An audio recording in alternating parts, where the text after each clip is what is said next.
Shalom Bapak Ibu Saudaraku. Kita bersyukur Tuhan pertemukan kita di Sabtu pagi ini. Tentu itu adalah anugerah dan berkat dari Allah. Kita boleh merasakan penyertaan Tuhan di sepanjang minggu yang sudah berjalan ini. Dengan harapan tentunya di minggu yang baru kita tetap mengalami penyertaan Tuhan. Sehingga dari waktu ke waktu kita tetap mempermuliakan namanya. Dan disitulah berkat Allah memenuhi kehidupan kita. Mari kita yang bersyukur dalam penyertaan Tuhan di sepekan yang sudah berjalan ini. Dengan kembali membawa kesediaan kita untuk menerima firman-Nya. Mari kita awali dengan doa saudaraku. Kita berdoa. Tuhan Yesus yang baik, kami datang menyembah Engkau di pagi ini. Mensyukuri akan perjalanan panjang kami di minggu yang sudah kami lalui ini. Dengan harapan kebaikan Tuhan tetap menyertai kami di minggu yang akan datang, yang akan kami lalui di hari esok dan seterusnya. Agar dengan semuanya kami tetap memiliki keyakinan akan kehadiran Allah yang memberkati kami. Dan itu menjadi kekuatan iman bagi kami untuk menyatakan apa yang Kau kehendaki dalam hidup kami. Untuk apa yang kami minta ini Tuhan berfirmanlah, karena kami sedia mendengarkannya. Demi Yesus Tuhan kami, yang adalah firman itu sendiri. Amin. Saudaraku, bacaan Alkitab kita di Sabtu pagi ini terambil dari kitab Mazmur 147 ayat 1 hingga 11. Bagian Alkitab ini dibacakan demikian. Kekuasaan dan kemurahan Tuhan. Haleluya. Sungguh bermazmur bagi Allah kita itu baik, bahkan indah dan layaklah memuji-muji itu. Tuhan membangun Yerusalem. Ia mengumpulkan orang-orang Israel yang tercerai-berai. Ia menyembuhkan orang-orang yang patah hati dan membalut luka-luka mereka. Ia menentukan jumlah bintang-bintang dan menyebut nama-nama semuanya. Besarlah Tuhan kita dan berlimpah kekuatan. Kebijaksanaannya tak terhingga. Tuhan menegakkan kembali orang-orang yang tertindas, tetapi merendahkan orang-orang fasik sampai ke bumi. Bernyanyilah bagi Tuhan dengan nyanyian syukur. Bermasuklah bagi Allah kita dengan kecapi. Dia yang menutupi langit dengan awan-awan, yang menyediakan hujan bagi bumi, yang membuat gunung-gunung menumbuhkan rumput. Dia yang memberi makanan kepada hewan, kepada anak-anak burung gagak yang memanggil-manggil. Ia tidak suka kepada kegagahan kuda. Ia tidak senang kepada kaki laki-laki. Tuhan senang kepada orang-orang yang takut akan Dia, kepada orang-orang yang berharap akan kasih setianya. Saudaraku, tema renungan kita di Sabtu pagi ini dituliskan demikian dalam Sabda Bina Umat. Tidak memalingkan wajahnya. Tidak memalingkan wajahnya. Saudaraku, ada kalimat pendek yang selalu kita dengar dari sesama kita manusia atau orang-orang yang ada di konteks kehidupan di dunia ini, yang berkata begini: Tuhan itu tidak tidur. Tuhan itu tidak tidur.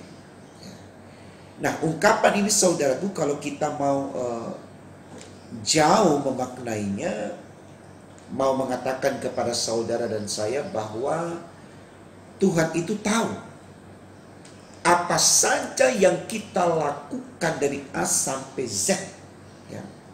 Katakan kalau deretan huruf. Tuhan itu tahu apa saja yang kita lakukan dari bangun tidur sampai tidur malam lagi. Artinya dari pagi sampai pagi, Tuhan itu tahu. Nah, saya pikir ini baik saudaraku untuk kita renungkan, supaya kita tidak mulai membenarkan kebiasaan orang-orang yang berlaku curang atau berlaku jahat dalam hidup ini, seakan-akan menurutnya Tuhan itu tidak melihat. Dia menggambarkan Tuhan seperti seorang polisi, katakan demikian. ketika dia melanggar lalu lintas, menerobos jalan yang seharusnya tidak dilalui karena ada palang tanda larangan dan seterusnya, ya menurutnya ya polisi tidak ada di situ, ya kita lewat aja pasti aman, tidak akan ditilang dan tidak akan dikenakan hukum, ya. Sebegitu sederhananya kita pahami Tuhan, yang kita bahasakan seperti seorang polisi tadi.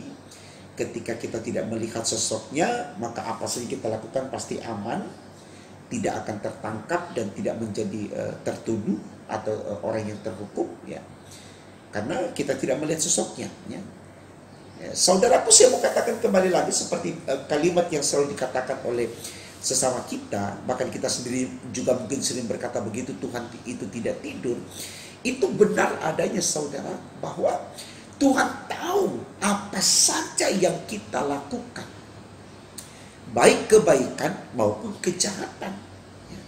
Nah, sehingga dari sini kita mulai belajar untuk bagaimana konsentrasi penuh di dalam menapaki kehidupan dan di saat memperjuangkannya, supaya kita selalu, ya, mengikuti apa kata Tuhan, apa kata firman, bukan apa kata hati kita atau apa kata pikiran kita, apa kata perasaan kita, ya, apa kata orang lain dalam kepentingannya, tidak.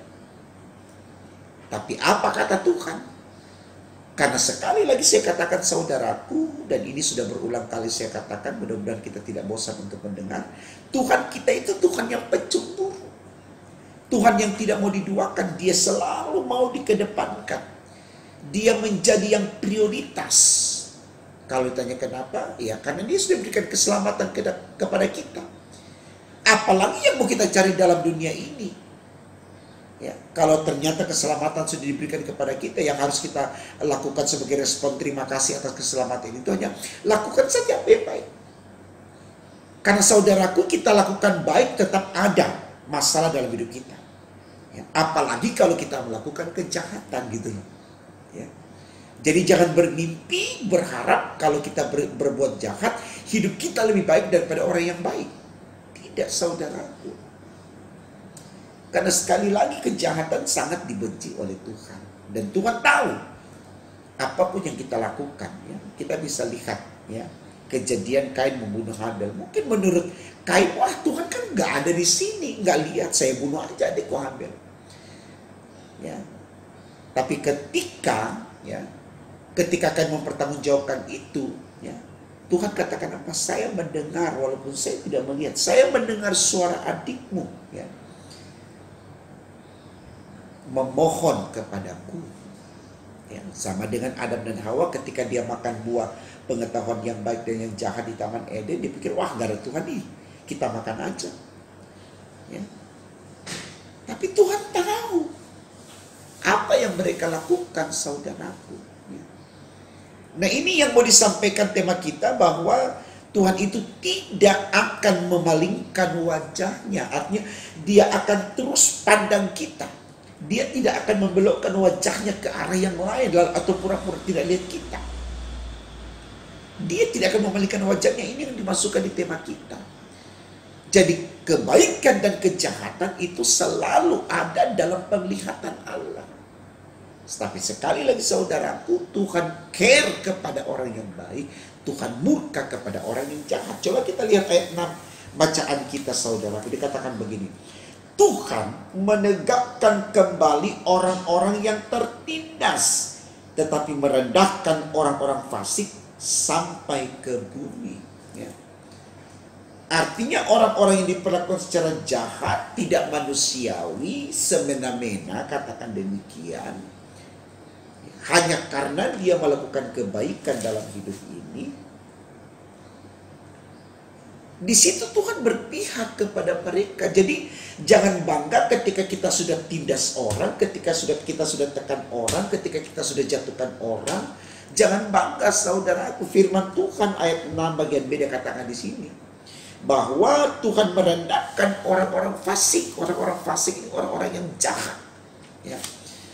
Orang-orang yang tidak punya bela rasa, orang-orang yang tidak punya kasih. Ya. Khotbah kita kemarin hari Jumat, ya, dikatakan di tema kita, khotbah kita harus memiliki rasa solidaritas. Ya, kita harus bersedia untuk peduli, care, sayang, siap mendukung orang lain di tengah kelebihan dan kekurangannya, untuk dengan tidak takut kita kehilangan kesempatan untuk berhasil, karena berkat kita itu masing-masing, saudaraku.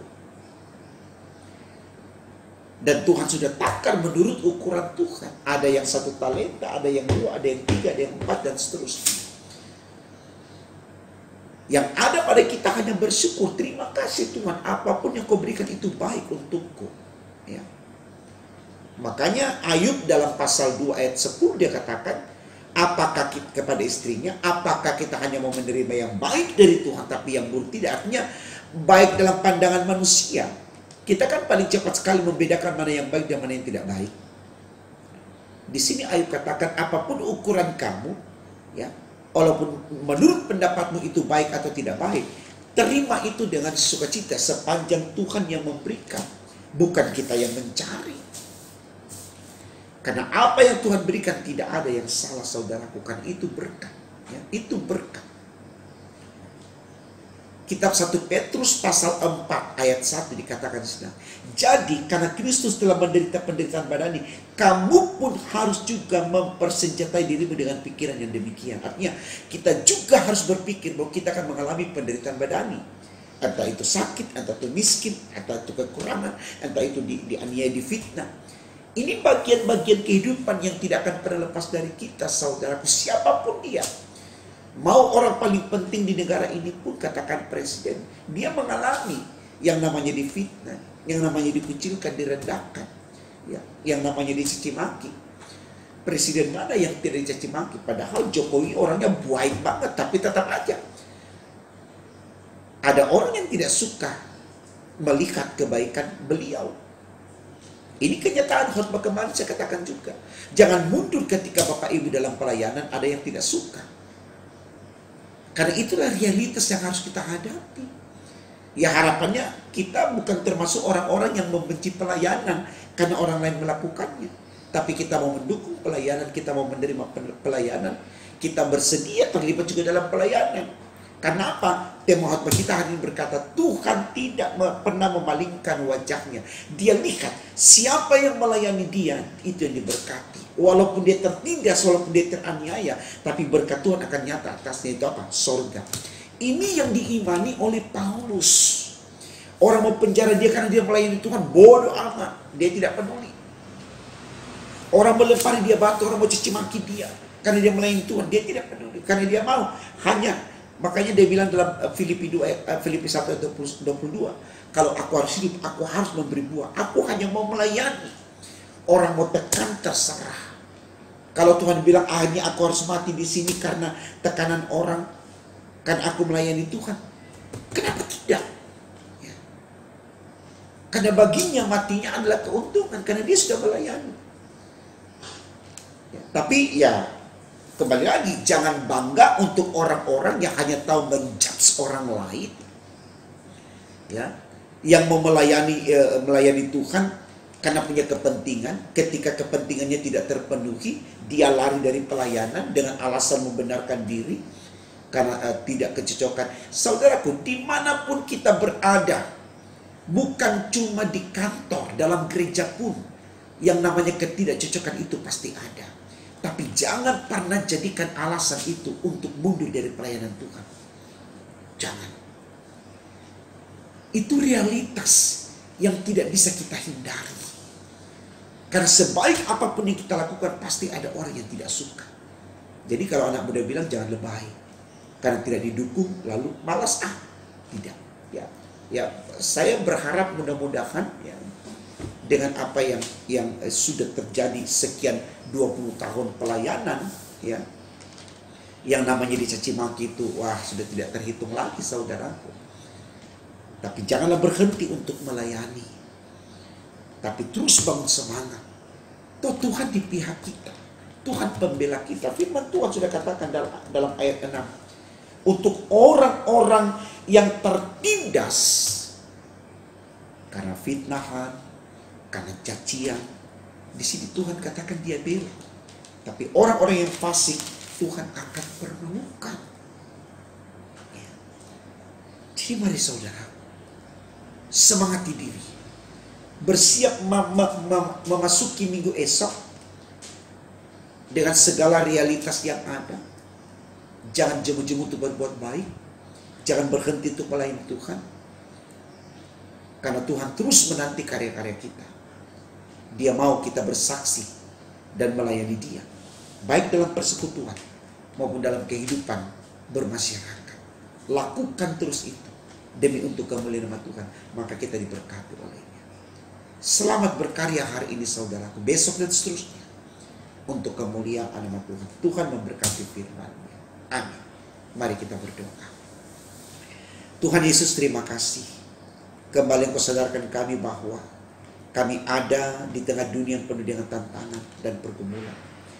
Namun jangan biarkan kami menjadikan itu alasan untuk mundur dari pelayanan-Mu Tuhan.